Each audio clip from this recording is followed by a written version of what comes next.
Hello everybody, it's Non-Scene News here, and today we've got a lot of broken dates today. So the first news today is coming from Russia, where we've got news that Putin has signed a decree approving an updated doctrine of the use of nuclear weapons.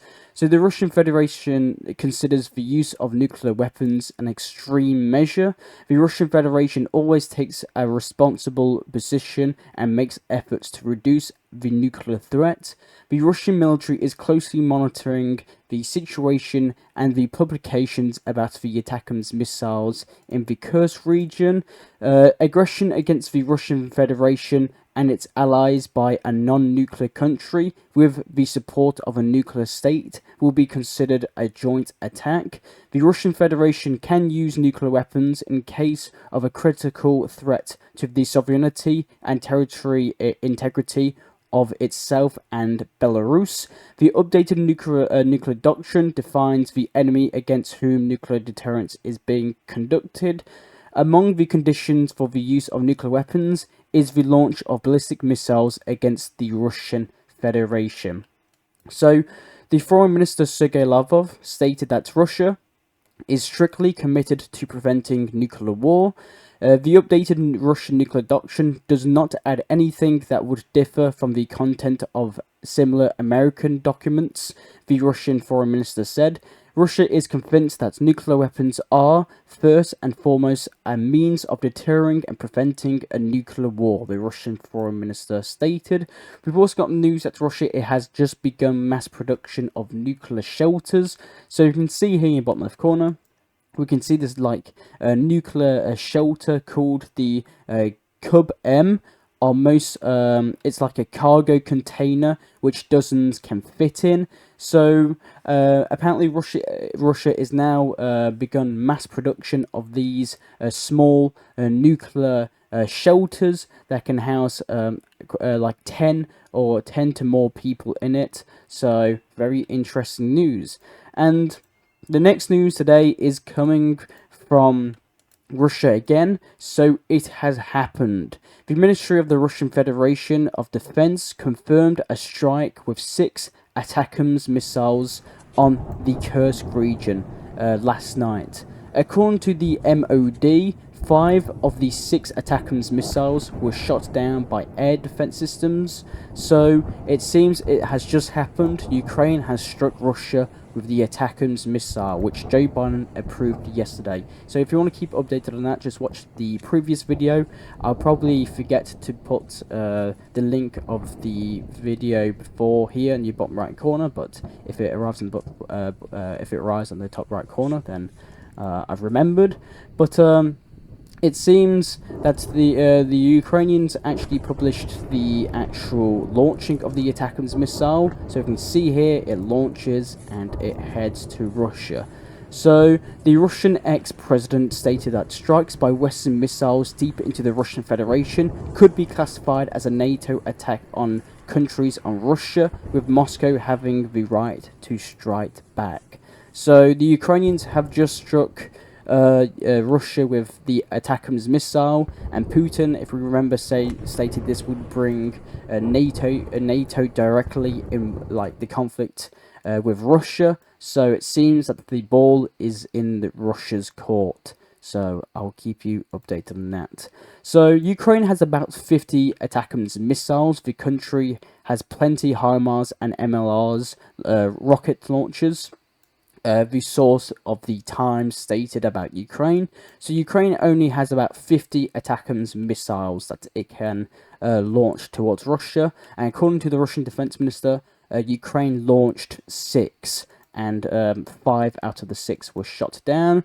We've got news coming from the Kremlin that Moscow and New Delhi will begin preparations for a trip of Vladimir Putin to visit India. So we've got news that Putin is going to be visiting New Delhi, where obviously he's going to be meeting the Prime Minister of India, Modi. So I'll keep you updated on that. It doesn't actually tell us when the trip will take place, but the Moscow spokesman Peskov stated that the preparations are beginning for Putin's trip to India. so I'll keep you updated on that. We've also got news that Russia bans winter cryptocurrency mining in Siberia and the north of the Caucasus and the areas in Ukraine right now. So authorities in Russia announced in Tuesday plans to ban cryptocurrency mining in several regions this winter to address electricity shortages. The ban will affect the parts of the Republic of Siberia, lots of parts of Siberia, as well as the 6 regions in the Caucasus, including the republics of Czechia and Dagestan, and also the Ukrainian regions. So Luhansk, the Zaporozhye and Kherson region have all Russia has all banned the winter cryptocurrency mining in these places. So I just really quickly wanted to add that. But now we'll go into some Ukrainian news. Denmark has just announced a 130 million euro package for Ukraine and 19 more F-16s. So Denmark has just delivered 6 F-16 jets to Ukraine, with 13 more to be delivered later, the Danish Prime Minister Mette stated. She also announced another aid package for the Ukrainian military. Very interesting news. We've also got news that the US has allocated a new military aid package to Ukraine worth $275 million, according to the Pentagon. It includes shells for the HIMARS and MLRs, and also TOW anti-tank missiles, drones, and chemical protection equipment. We've got news that embassies around Ukraine are now closing down. So we've got news that the American, Italian, the Spanish and the Greek embassies have closed down Ukraine. Rumor of a huge Russian launch against Ukraine in Kiev specifically. So we've got news that Russia apparently is going to be launching the RS-26 Rubtsev ballistic missile, obviously without the nuclear warhead. So there's very big news of a huge rumor that is spreading around in Ukraine and the world that Russia will be striking Kiev with the biggest missile strike ever recorded in the Ukrainian-Russian war. So we'll see what happens. The American, Italian, Spanish, Greek embassies have just closed down. We've also got news that the German embassy in Ukraine has opened in limited mode due to the fears of airstrikes reported by Sky News. And we've also got news that the embassies of Azerbaijan and Kyrgyzstan have also called on their citizens to leave Ukraine if possible, amid reports of a possible heavy missile strike. So, interesting news. We've got news that Germany will not supply Taurus missiles to Ukraine, according to the Chancellor Scholz's latest statements. So Germany will not be supplying the Taurus missiles to Ukraine. And we've got some statistics coming out from a Gallup poll that the majority of Ukrainians want a quick end to the war through negotiations, according to Gallup poll. According to the poll conducted in August and October 2024, an average of 52% of Ukrainians would like Ukraine to negotiate an end to the war as soon as possible. And only 38% believe that their country should continue to fight until victory. So in 2022, this figure was 73%. The following year, it has dropped to 63%. And now, for the first time, the majority is for a speedy end to hostilities. So, interesting news. And we've got some news coming from Germany and Finland. So a fault has been detected in the Sea Line 1 cable running from Finland to Germany. So there's a huge underwater submarine power line that runs from Finland to Germany that has apparently been cut. So there's been a cable cut. So a fault has been detected in the Sea Line 1 cable running from Finland to Germany. According to the company, the cable is broken. The cause is still unknown and an investigation is currently underway. So according to Yale portal, it is the only Finnish submarine cable that runs directly to Central Europe. In addition, it is the only one that follows the same route as the Russian gas pipeline. The distance between them is about several hundred meters. So we've got news that a huge Finnish and German power cable line has apparently been cut, and it's actually been marked as a sabotage. So the suspected sabotage is a Chinese fighter Yipeng 3.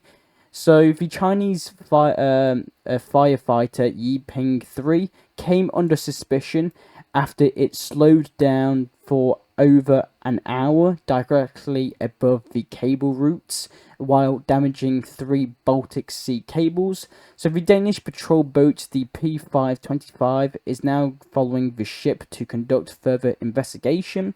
So when this news first came out, a lot of European leaders did blame it on Russia that cut this huge power cable between Finland and Germany. But it seems that it was just a commercial Chinese bulk carrier that actually just somehow destroyed the wires, the cable line going through Finland and Germany. So it obviously, as I stated, it came under suspicion after it slowed down for an hour, over an hour directly above the cable routes, while damaging 3 Baltic Sea cables. So again, a Danish patrol boat, the P525, is now following the ship as we speak to conduct a further investigation. So I'll keep you updated on what happens here. But it seems that Russia didn't have anything to do with it right now. But again, an investigation is happening as we speak. Now let's go to the Norwegian Royal.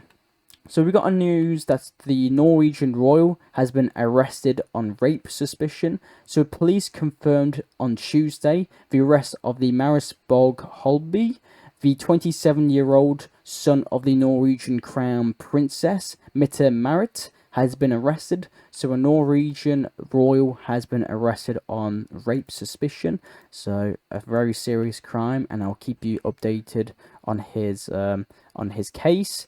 We've got news that the UK Ministry of Defence reports that 50,000 Ukrainian troops have been trained in the UK as part of its Operation Interflex, where it trains Ukrainian soldiers. So the UK Ministry of Defence reports 50,000 Ukrainian troops have been trained in the UK since the start of the war. And now let's go to Greece, where we've got news that mass strikes and protests have sparked in Greece, and more specifically in the capital city of Greece, Athens. So mass strikes in Greece over a cost of living and lack of decent pensions have happened. So protesters have said that people's living wages have become unbearable, making living in Greece a struggle. The unions are critical of the Prime Minister of Greece and his policies to help inflation and housing prices. So close to 12,000 protesters have marched in Athens, while 5k more have protested in Greece's second largest city. So there's a huge protest that is happening in Athens, and the second biggest city in Greece, over living costs and lack of decent pensions. Now let's head to Abkhazia, where this is the final update I'm probably going to be giving on the leader. So the Abkhazian leader resigns amid protests over Russian investment plan. So the president of Abkhazia resigned on Tuesday, his office said, after reaching an agreement with protesters who stormed the breakaway territory parliament over the Russian investment plan. The protesters erupted last week in Abkhazia, located between the Caucasus Mountains and the Black Sea, so Georgia's breakaway province here, over fears that a proposed economic deal with Moscow could lead to a large-scale apartment construction that would lead to small businesses and medium businesses collapsing. So the Abkhazian leader has resigned over amid protesters that stormed the parliament building. And now let's head to Georgia, where we've gotten some more protests. So, in the capital city of Georgia, special forces have been sent out to demolish a tent city set up by the opposition, which is demanding the repeal of the election results in Georgia.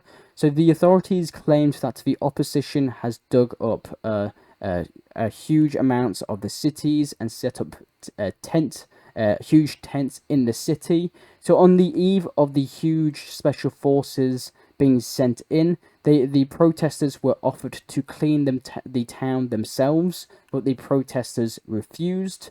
So as for that, there's been a huge operation and clashes against the opposition, which is demanding a repeal of the parliamentary elections in Georgia.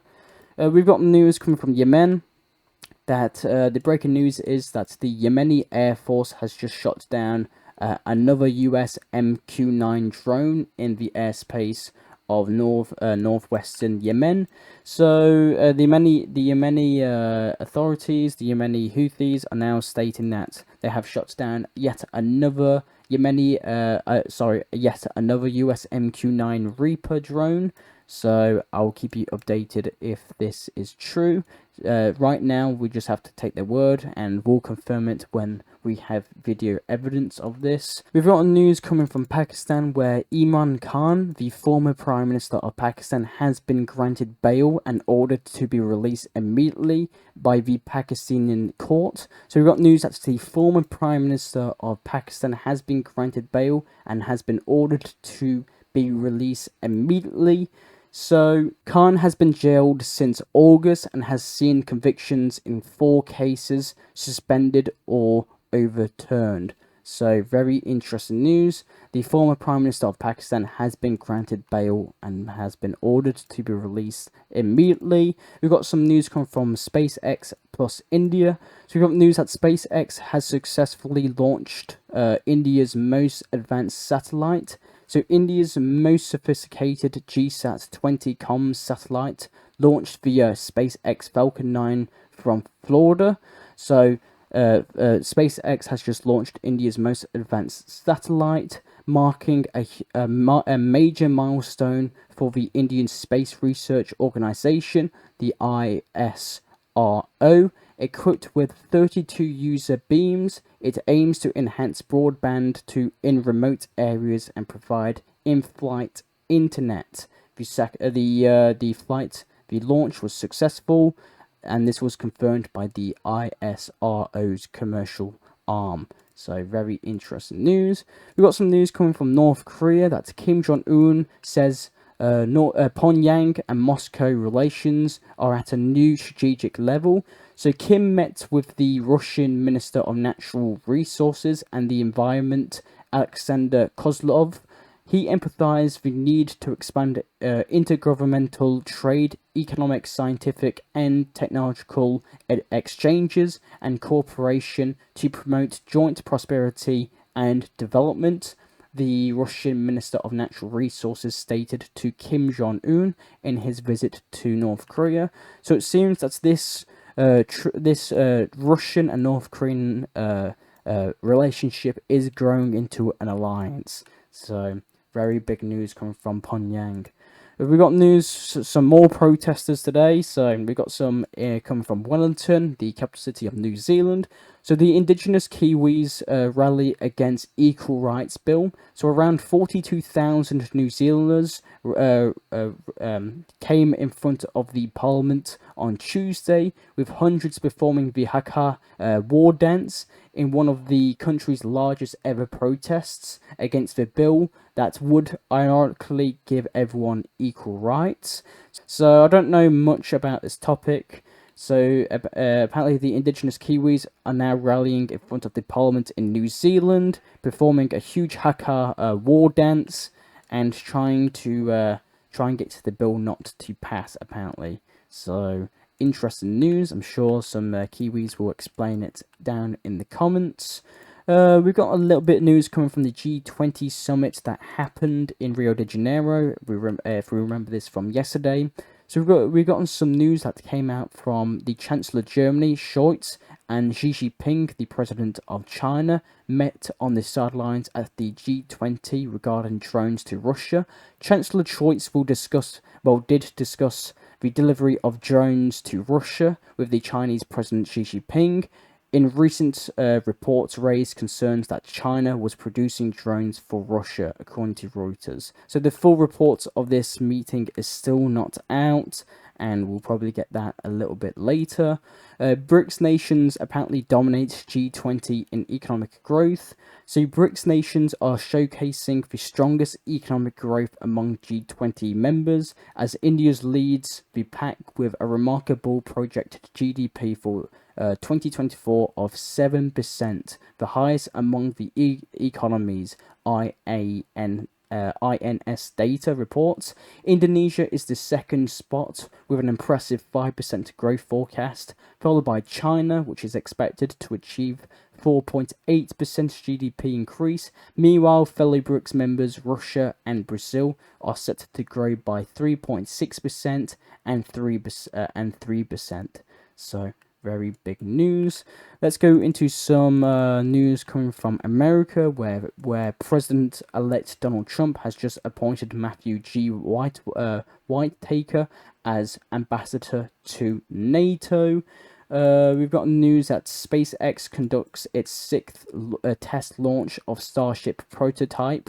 So President-elect Donald Trump and Elon Musk watched the rocket launched from the Boca Chica launch site in Texas. Starship completed one of orbit of the Earth and splashed down successfully in the Indian Ocean northwest of Australia. So if you can see here, we can see this huge rocket launch and actually land in the Indian Ocean, where the President-elect Donald Trump watched with Elon Musk, obviously, watched the launch of the SpaceX rocket. So very interesting news. And the last news today is coming from Iceland, which I apparently didn't get to mark down on the map. Let me just do this. So we've got news coming from this part of Iceland, in the town of Grindavkir. I have never been good at pronouncing Iceland town names, but a volcano eruption has happened in the southwest of the island, social media reports, and the residents of this town have been evacuated. So there's been a huge volcano in this near this part of Iceland, where this is probably it, volcano, where people are now being evacuated. So I'll keep you updated if there's any more news regarding that matter. And that's all the news I actually have for you today. Not much news happened today, so it's probably a good thing. But I am Non-Scene News. I'll try and provide you news that medias around the world do not show you. I do these videos hopefully daily, so consider subscribing and liking. And thank you very much for watching, and I'll see you all later. Bye.